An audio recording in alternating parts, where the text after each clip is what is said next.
Okay, good morning, everyone. My name is Stuart Gamm from CriticalEdge Group. We're a GP consultant in Hamden, Connecticut. And I'd like to welcome you to this, our 9th webinar in our 10-part series pertaining to the new release of GP 2013. This presentation was prepared on the original release of GP 2013, and within the last week or so, they have released the first service pack.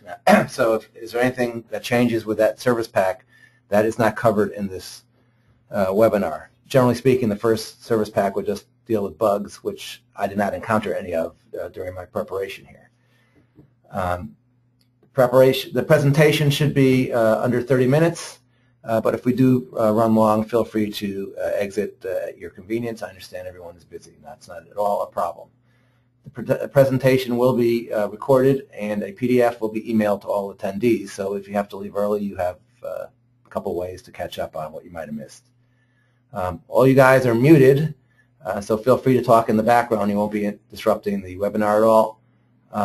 There is a question panel at the bottom of your meeting screen. If you can enter any questions that you might have at any point into that section, I will address them all at the end of the webinar.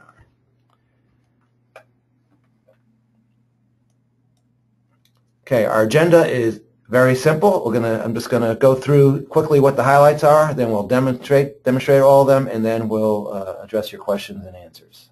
Well, hopefully we'll have answers. By the way, if you have a question that is very specific to you, and might not be appropriate for a broader audience such as what we have today, my email address is on the meeting. Please feel free to send me an email. I will address that after the webinar with you directly. Okay, so let's go directly to review what the highlights are. Okay, and once again, this is all about inventory. We can now inactivate items. Previous to this version, all you could do was discontinue them. With inactivate, we have a little more functionality. In addition to being able to inactivate items, we can inactivate a site in its entirety or item-site relationships. There are reason codes which pertain to inventory transactions, which give you much greater flexibility in terms of the accounting for inventory transactions. If you use serial numbers, you can select multiple serial numbers at one time when doing a outgoing transaction, which if you do have to deal with serial numbers, you know can be a bit of a nuisance, and this simplifies that process greatly. We can change standard costs. There's a utility they've added for those of you who use periodic valuation on some of your items. There is the ability to track serial and or lot numbers on drop ship items. And finally, they've added some functionality for bin-to-bin transfer within a site, and then also tracking history on those transfers. So let's go right to the demo.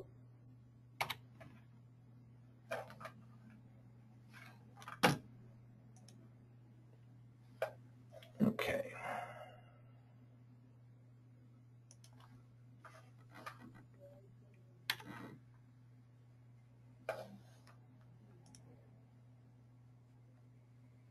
Bear with me for a minute. I gotta get my screens arranged properly. Okay. So first thing I'm going to show you is how you inactivate items. So I'm going to go to an item card, and it's quite simple. There's a checkbox right here that says inactive. If you inactivate an item, you can't sell it, purchase it, or process that item. You continue to maintain history, of course, for that item, and there are restrictions pertaining to the inactivation of item. Namely, the item cannot be on a bill of materials or in a kit. So this item, as you see, I've inactivated. I had no issue with that. However, if I try to inactivate this item, it will not let me because it tells me it's part of an active assembly and cannot be marked inactive. So at least I know it's an assembly, not a kit. I could try to find it, and if I need to remove it from the active assembly or deactivate the assembly itself, I can do that, and then I can inactivate the item.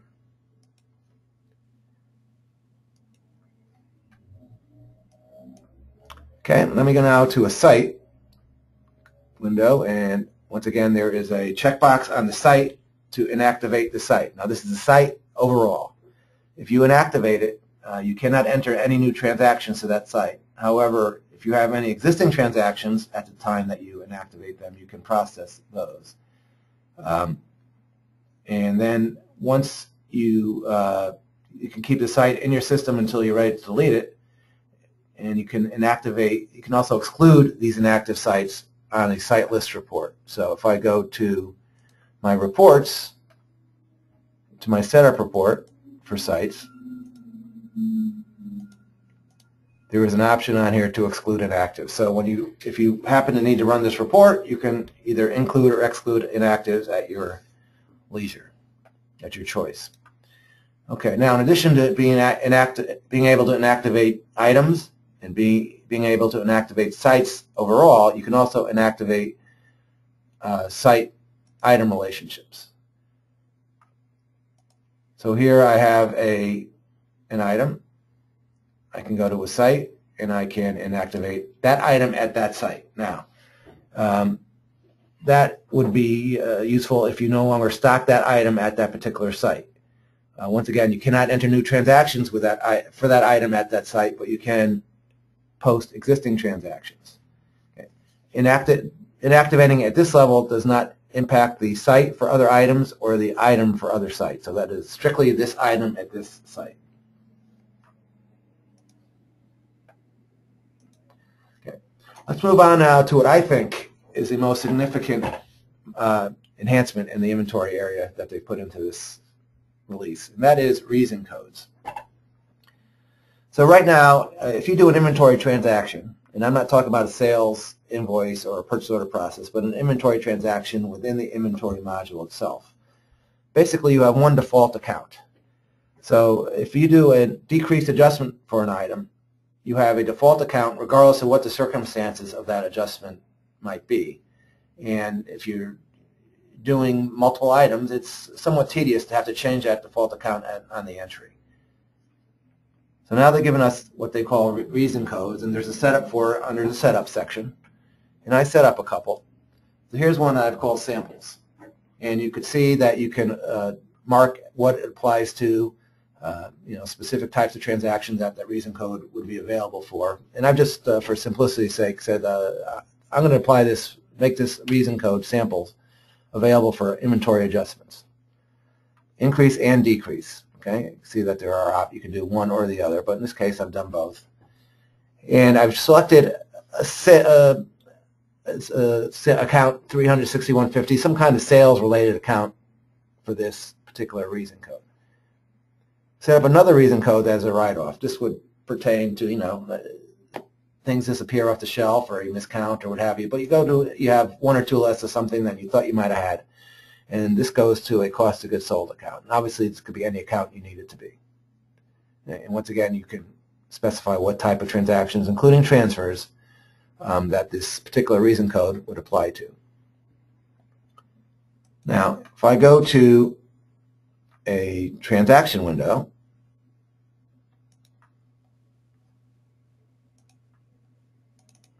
so here I have a single adjustment. I have the same item on it twice. Okay? And I put a different reason code on it. Now, you don't have to put a reason code, in which case the default account would apply. But I put a reason code. So the first and both are for the same value, $120.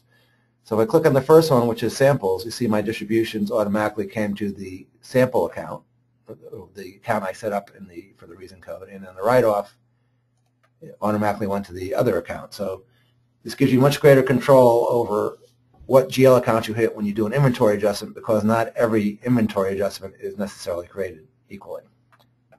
There are different reasons for them, and now you can account for them accordingly.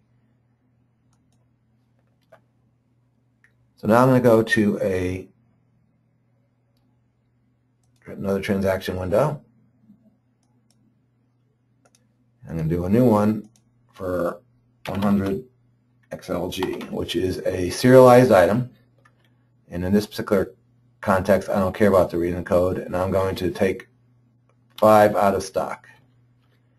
So that automatically opens up, as it always has, the serial number window, which would only open if it is a serialized item. So previously you'd have to go one at a time and insert it, but now I can do, let's just say that the serial numbers were 1 through 3. I can hit 1, Shift 3, and then in addition to that there was 6. Oops, sorry, I forgot to hit the Control button. So that's 1 through 3. Now I can Control click on 6, Control click on 9. I've selected my 5 once, and I can insert and go on my merry way. So that's a lot easier than having to pick one, insert, pick one, insert, pick one, insert, particularly as the quantities get larger. So that would apply to any window, any window in which you have outgoing serialized items. Okay. If you use periodic valuation method on any of your items, you now have the ability to change the standard cost. And I should emphasize, if you're using manufacturing, you're still going to use manufacturing to do that. So this would apply only if you're using periodic valuation without using the manufacturing module, and you need to change your standard cost. So they've added a utility to do this. When you change the standard cost using this utility, it creates an adjusting transaction, which is created and posted into the inventory module, and then depending on your GL setup, will either post through or stop at the ledger. So let me demonstrate that. So if I go to my utility to change item standard cost, I can select my item.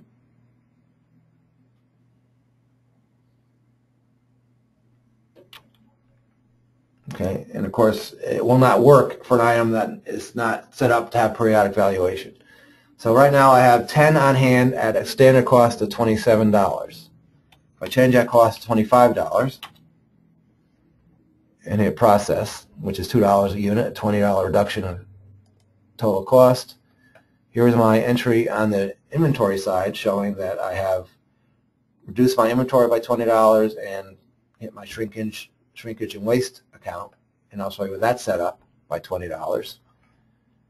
I go to my financial page and go to my transactions and look at the last journal entry. There's my journal entry in the GL side. Now back on the inventory, if I were to go to that item and look at my accounts, there is right here a standard cost revaluation line, and that is where that account number came from on the journal entry. So you can have a different, if you want to, a different account number for various items, or you could have a universal account number set up at the posting for the company on the posting window.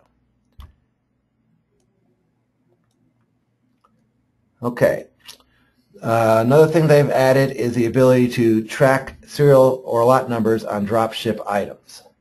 So for that, to demonstrate that, I need to go to my purchasing window, and I've got a transaction saved here.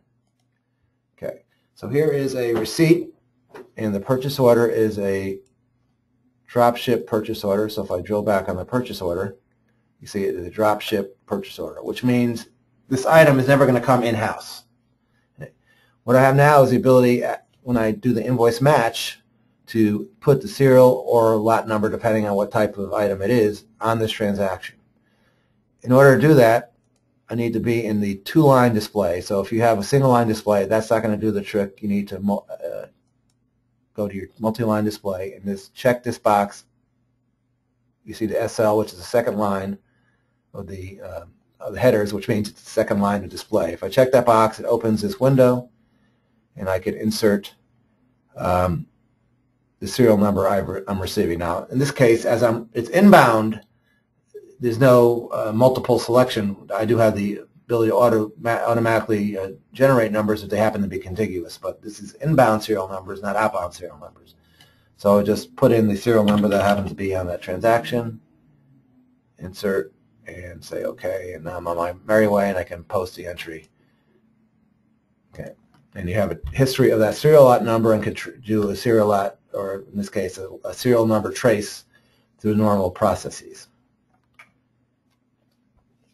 Okay, the last two things I want to show you pertain to bins, and in this particular company, bins is not, multiple bins is not enabled, so I'm going to go to a different company, and I should advise you I've turned on the multi-bin capability, but I don't have any actual transactions or items set up, so I'm just going to show you the windows.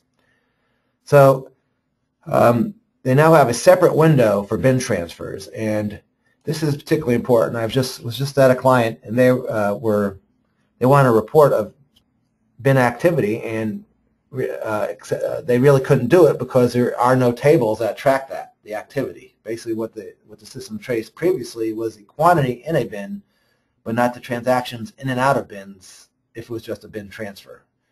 Now there is a transaction, bin transfer entry, which you just put the item number in, pick the site, the to and the from bin. And obviously, you know, they on hand all the other stuff you have in a normal inventory transaction. And you see you can also have a reason code. So if if this will create an accounting transaction, you have control over what the offsetting entry is. So this is a new window, the item bin transfer entry, which you would use for a bin-to-bin transfer within a single site. If you're doing transfers between two sites, you still have to do a regular transfer, use a regular transfer window. Now, in addition to that, they have two inquiries related to that. There's item bin transfer, on which you can put your document number. You would drill back on the document number and see the transfer information. This is really a single document inquiry, so you would need to know the document first. In addition to that, there is a bin transfer, on which you have all these variables that you can put to get all the resulting transactions listed that satisfy all those various requirements. So this is a much more powerful inquiry that allow you to see all the transfers for a particular item number or for particular bins or what have you, particular reasons. So you really can get a nice result set here specific to your particular needs on this window.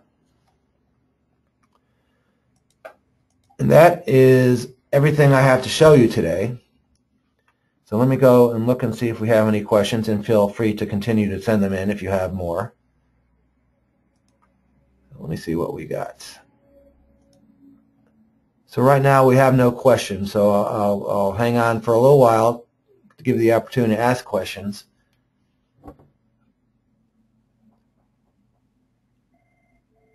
I certainly appreciate the vote of confidence that everything I showed you, although brief, was may have been totally clear to you, but feel free to ask questions.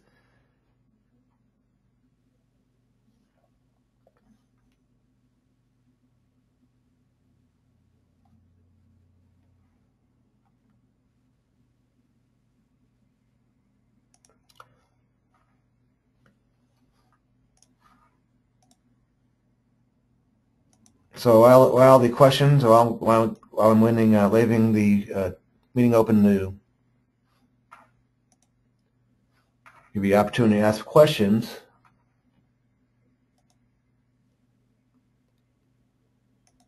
let me just say thank you for your time and attendance. Hope to see you at our next session, which is next week, same time, and that is on what's new in reporting. That will be the last of our webinars. So let's see if we got a couple questions. Good, glad to see that. So is there exportability within the bin transfer inquiry? Okay, so in other words, if I understand the question correctly, if I go back to it, if I go to that bin transfer inquiry, is there an ability to export that to Excel? Well, I'm afraid there is not. Now, having said that, obviously we can, a custom report can be created that would do the same, report the same information, or perhaps in Excel, but this window itself does not have any exportability capabilities. Are copies of previous webinars available? I know our marketing guy, Scott, is listening, so if I misspeak, Scott, feel free to rush into the office and let me know, but I believe they are all available on our website. This one will be available in the next day or so, but all the previous ones would be available. In addition to that, if you attended, you would have gotten a PDF of that webinar, or just the slideshow, and you will get one of this one as well.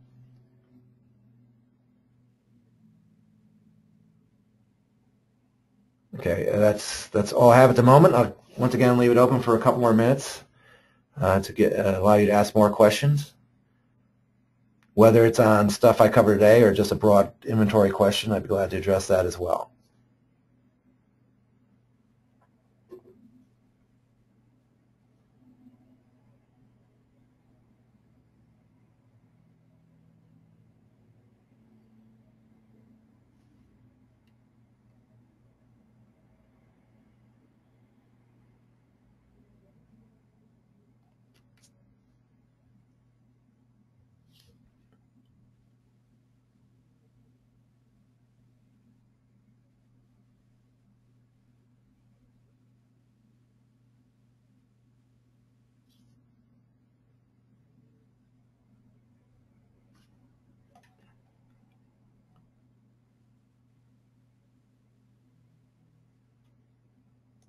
Still here if you have any more questions.